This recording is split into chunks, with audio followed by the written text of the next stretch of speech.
ئەم کەمپینە بۆ ئەوەیە بە پێداویستی دەرمان و بە پێداویستی پزیشکی ئێمە پشتیوانی لە عفرینکەین چونکەوە نزیکەی 38 ڕۆژە لە عفرین شەڕ بەردەوامە و ژمارەی قوربانیەکان ڕۆژ زیاتر کردووە و بە گوێرەی و راپۆرتەی مانگی سووری کوردی لە عفرین پێیان ڕاگەاندین کە ژمارەی قوربانیەکان زۆر زیادی کردووە و بارودۆخی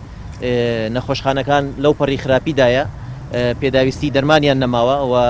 سلک و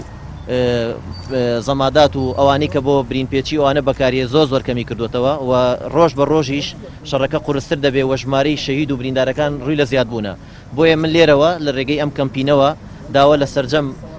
ئەو کەسانەکەم کە کارمەندی تەندروستین کە پزیشکن کە دەرمانخانیان هەیە کۆگایان هەیە یا لە هاوڵاتیانی بەڕێز لە شاری سلێمانی لە ڕێگەی ئەم کەمپینەوە بتوانن دەرمان و پێداویستی پزیشکی بۆ ئێمە بێنن ئێمە لە ڕێگەی مانگی سوورەوە و لە ڕێگەی نوێنەرەتی کانتۆنەکانی ڕۆژئاوا کە لێرە کاکتۆر جاویدان و کاگازادوان لێرن لە ڕێگەی ئەوانەوە بە دەستێکی ئەمین دەیگەنینە عفرین.